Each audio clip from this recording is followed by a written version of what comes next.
Good morning.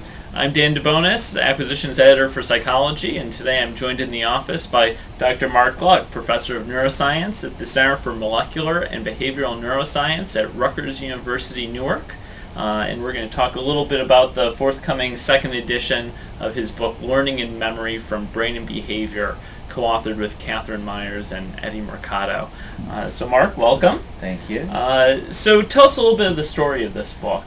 The book emerged a number of years ago when we looked out at how our field was being taught at the undergraduate level, and we were just very dissatisfied for two reasons. One is the field has moved incredibly fast in the last 5, 10, 15 years, and in particular it's moved to integrate across animal and human studies, across memory and learning, and across experimental and clinical studies. So all three of these dimensions are really all brought together in current research. And textbooks that have been used in the past tend to balkanize the field. They tend to focus on one aspect, animal conditioning or human memory, and in that way they really didn't see the big picture. And we wanted to be able to convey the big picture, the excitement of current research. And we also wanted to do it in a way that was engaging. Most of the textbooks that we read seemed dry. They were boring to us, and we assumed they had to be boring to students. And we wanted to write a textbook that was written with sort of an engaging and a light tone, something that made the students want to read each chapter and see how the material is going to relate to their everyday life. Yeah, and talk a little bit more about why to teach learning and memory together. Because it's really all one field now, and Yeah. what we know about learning is how we acquire new information, memory is the storage. The traditional reason they were separated is because the learning was mostly associated with animal research and the human with and the memory with human research. Yeah. And now it's all together. They're animal and human research together, and as such, learning and memory really have come back together. And textbooks that don't bring them back together are really about 30 years out of date. Yeah, I agree. So tell us about the changes to the second edition. You know, what's exciting? The big change was a decision to reorganize the book in a modular fashion, and we did this to respond to a lot of the instructors who said they either wanted to do animal learning and conditioning first and then move up to memory, or they wanted to start with memory, which was the more relevant to the students, the more approachable, and then move to the animal learning. And one of the reasons to go from memory to learning is that the neuroscience for the learning parts, although the behavior is often the simplest, associative learning and conditioning, what we know about the biology is deeper and richer.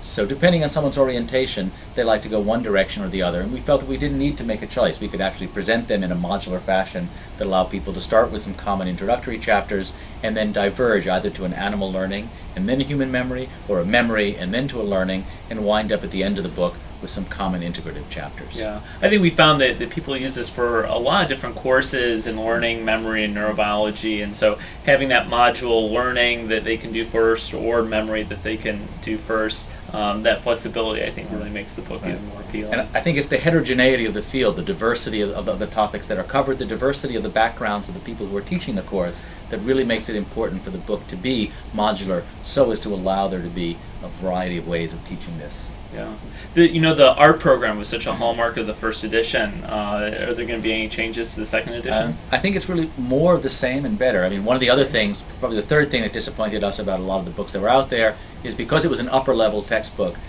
people tended to go for a less expensive black and white line drawings, copying things from various other places.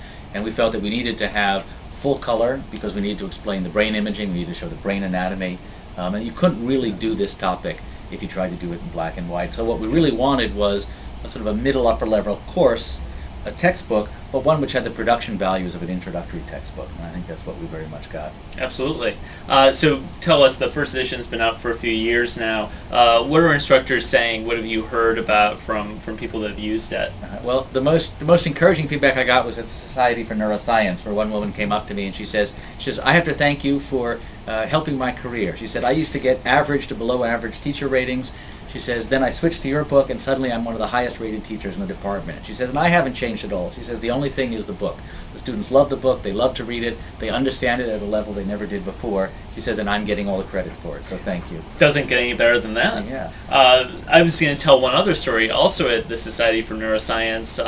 There's an instructor from Dominican University, which is outside Chicago, who used the book and loved it, and there was this teaching workshop where he gave everyone this brief review saying how great Mark's book is. And as a result of that, all through the rest of the conference, we had people coming by the booth saying, "Oh, we want to see your learning and memory book. We just hear phenomenal things about it." I thought that was a wonderful compliment. That was very exciting. We're hoping to get him more involved in some of the supplements. Yeah.